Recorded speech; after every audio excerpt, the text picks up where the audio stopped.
Life of Fred Financial Choices. Chapter 32. The Grim Reaper. Taxes. There are many barriers to achieving financial goals. People first starting out on the 24-year road face lack of startup capital, lack of knowledge about the business, lack of mentors, possibly being too young. Being 6 years old is a definite drawback. Not enough failures, which teach you that you really have to work hard. Lack of a supportive spouse. Not having made a tentative choice as to which business. Not having closed enough doors. On the other hand, there are many advantages to the person just starting out. You are more likely to have your health. You are more likely to sense the latest trends and fashions. Desktop computers to laptops to those little things that you hold in your hand. This shows you where I, your author, am at in terms of keeping up. I don't even own a cell phone. You are less likely to have a large staff and have invested decades in a dying industry. You are less likely to have to be paying alimony and child support. Your taxes will be relatively low. When you are into your 4th year, roughly speaking, of your own business and it is starting to pay off, then you will have the chance to delegate more of the day-to-day management to others and get 9 hours of sleep a night if you want. It is easy to accidentally hire bums who will give you nothing but grief. Learning to fire them quickly is an essential skill to learn. You can, without too much effort, hire pleasant people who will give you a smile each morning. They will be loyal and they can do simple repetitive tasks and free up hours of your time during the easy startup years. Never promote them to manager level positions. It's difficult to hire managers because they should be in the top 5%, smart and adept. Many will have skills that you don't have. For as long as possible, you should do the hiring and not your managers. It is very difficult for managers to hire top people because those people can be a threat to their own job security. It will be hard enough for you to avoid the temptation of just hiring nice yes men and yes women for your business who will make you look smarter but will not contribute as much to making your business prosper. There are many hindrances to your further business success once you have started to acquire wealth. Changing technology can put a real crimp in your photographic film manufacturing. Natural disasters and war can decrease sales. Union strikes or the death of your top manager can make things difficult. But the biggest drag on your progress will often be government taxes. There are taxes everywhere. Some of them are obvious and others are hidden. There are 7 major categories of taxes. Number 1, income taxes. Number 2, property taxes. Number 3, consumption taxes. Number 4, general corporation taxes. Number 5, payroll taxes. Number 6, capital gains taxes. And number 7, inheritance taxes.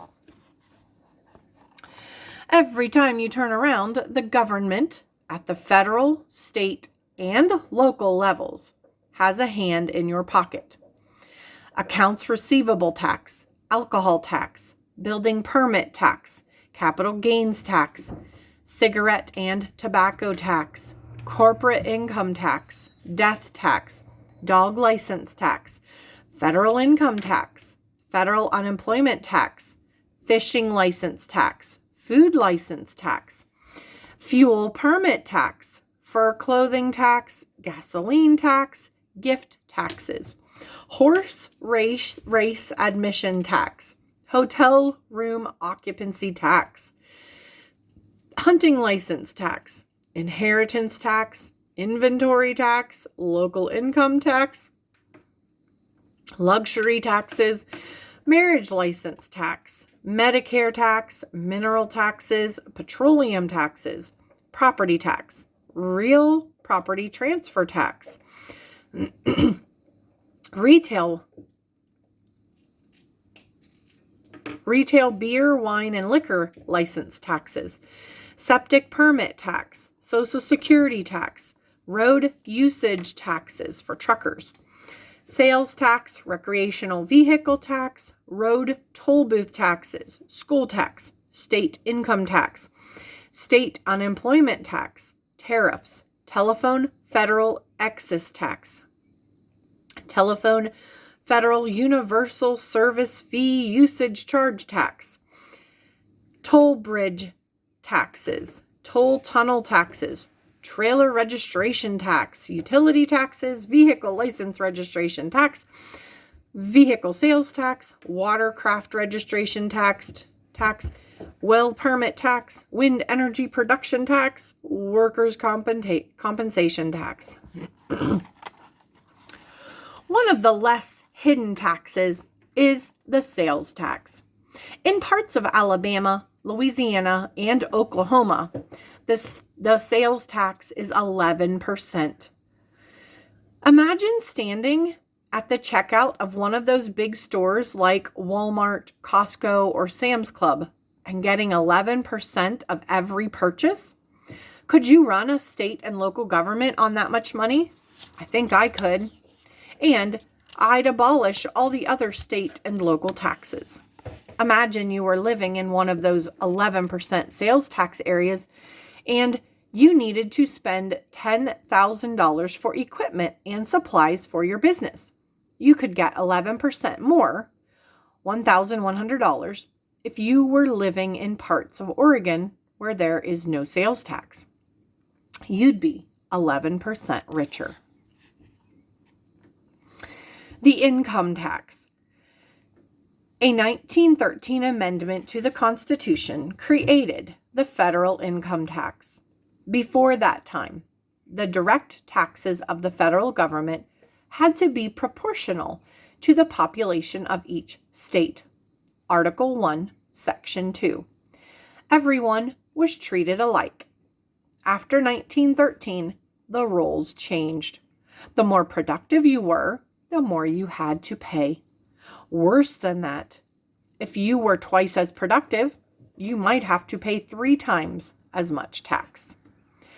What does this do to a person's desire to work? Suppose you are in California and earning as much as Fred might be earning in his 4th year of Fred's University. It's November, and you are in the top tax rate brackets. The federal income tax will take 40% of what you earn today. The state of California will take over 10% of what you earn today.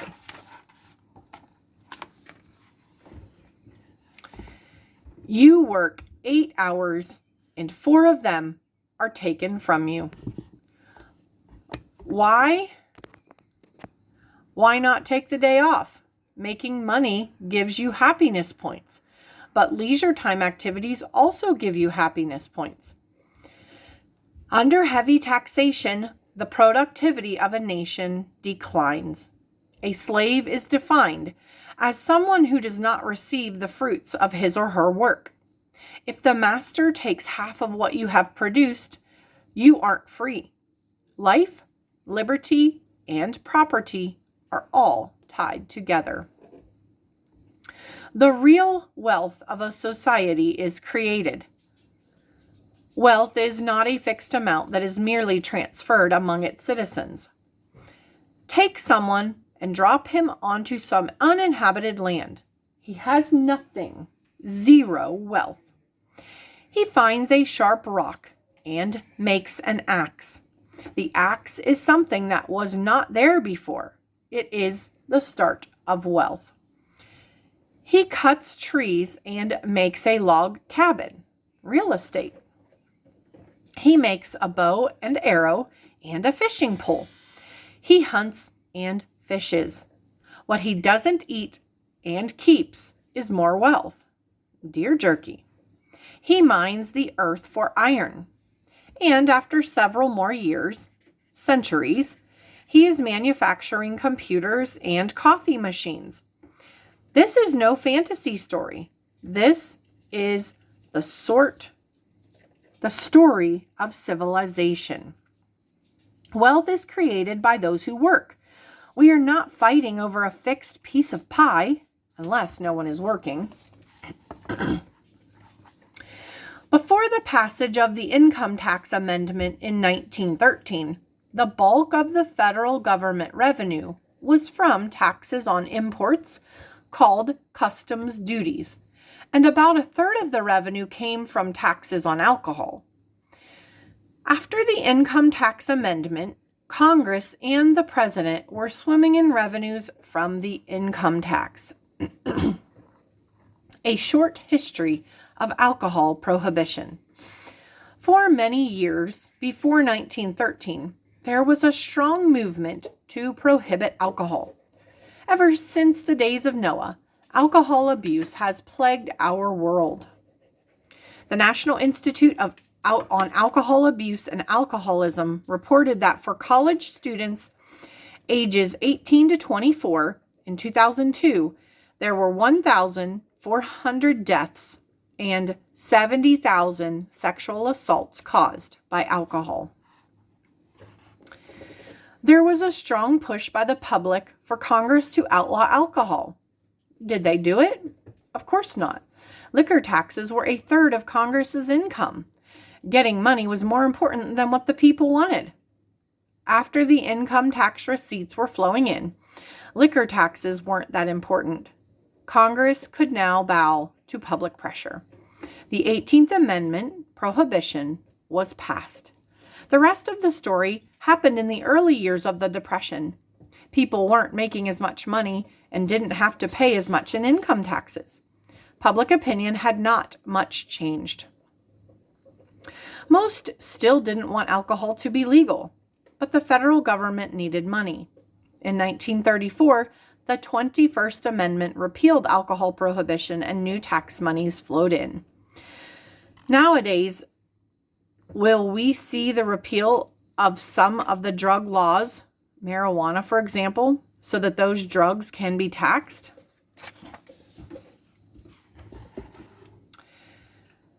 How you make your money can affect your tax rates. For the federal income taxes and the state income taxes, wages are often taxed at the highest rates. If you buy something, such as stocks, and sell it at a profit in a short period of time, say less than a year, you have short-term capital gains, often taxed at a lower rate than wages. Buy and sell for a profit in a longer period of time, and you have long-term capital gains, taxed at a lower rate than short-term gains. The federal laws for taxes change almost every year. Sometimes there are small changes, sometimes large changes. That makes it difficult to plan ahead. Large businesses are sometimes required to submit tax returns that are thousands of pages long. Even before they pay $1 in taxes, significant amounts are spent figuring out how much they owe. Chapter 33, Democracy on a Desert Island. With 1 day left before classes began, Fred was taking his last opportunity before Saturday to get in a full day's work on his future business of founding a university. He had narrowed his search for the site of Fred's university down to 5 places. He decided to head off to the Kittens University Library to see if there were any books on those 5 places. He said goodbye to Kingy, who was still painting, headed down the hallway, down the 2 flights of stairs, and jogged across the campus. Within minutes, he had a list of the call numbers of the books he wanted to look at and was gathering them off the library shelves. One of the librarians walked with him. Fred could pick the books he wanted off the lower shelves, and she would reach the books off the top shelves. They carried the books to a library table. Fred thanked the librarian and sat down to read. He read about the state and local regulations in those 5 cities. He read about what were the popular majors in those cities. It wasn't surprising when he learned that oceanography wasn't very popular as a major in Colorado. Then Fred noticed a book he wasn't expecting, The Diary of Frederica. The librarian had apparently pulled the wrong book off the shelf. Fred liked the picture of her on the front cover. He opened the book and read of her adventures. March 20th. On board the cruise ship Lollipop, having a wonderful time. Wonderful weather in the South Seas. March 21st. Pirates attack. We offer them donuts if they will just leave us alone. They sink the ship. 10 of us escape and swim to deserted island. March 22nd. We meet to discuss our future. One guy says that we don't have to worry, that we would be rescued soon. Another guy asks how he knows that. The first guy said that he left a trail of donuts floating in the water on the way toward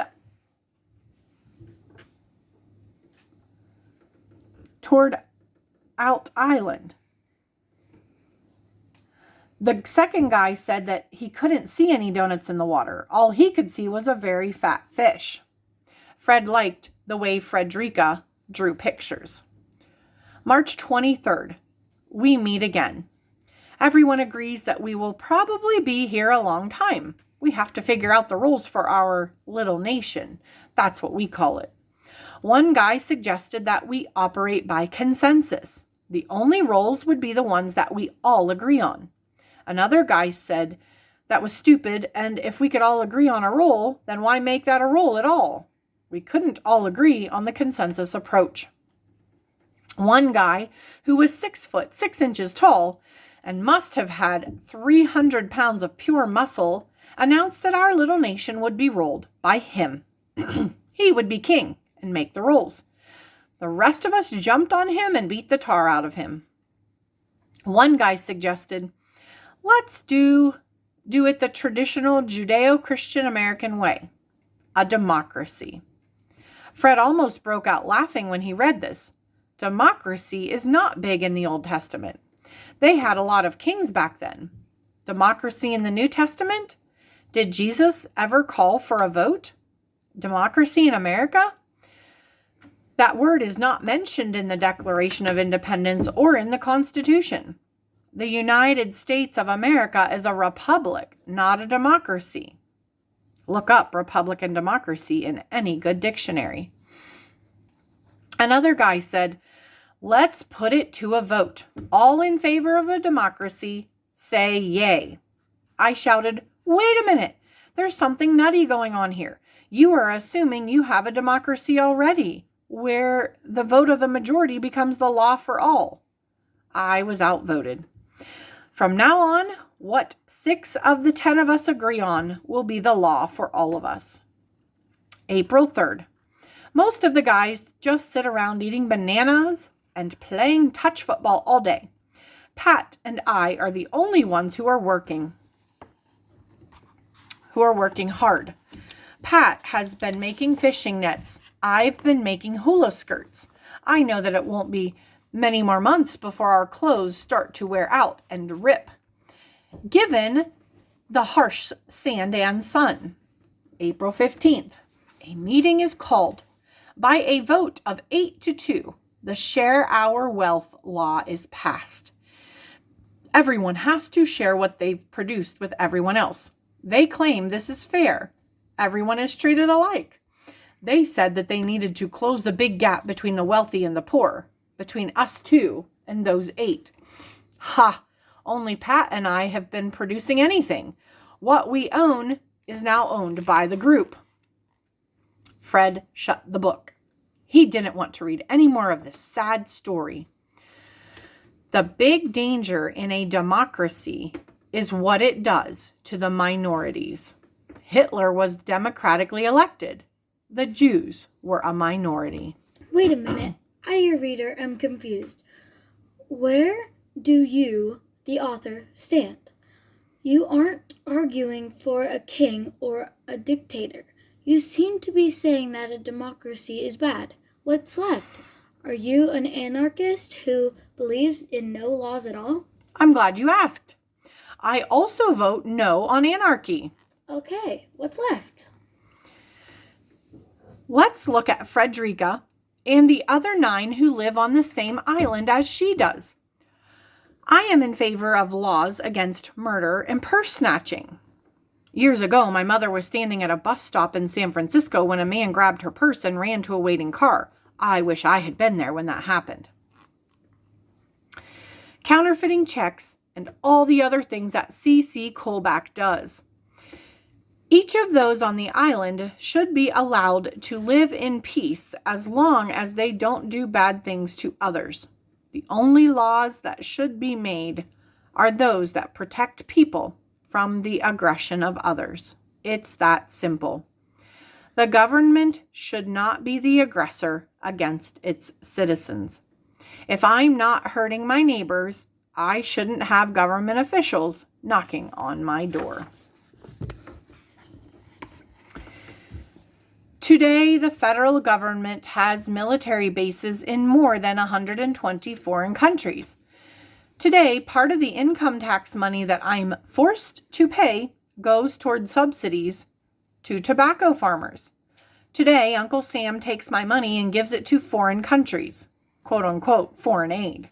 Hey, you haven't answered my question. What is it going to be? Kings or democracy? What I'm trying to say is that that's the wrong question.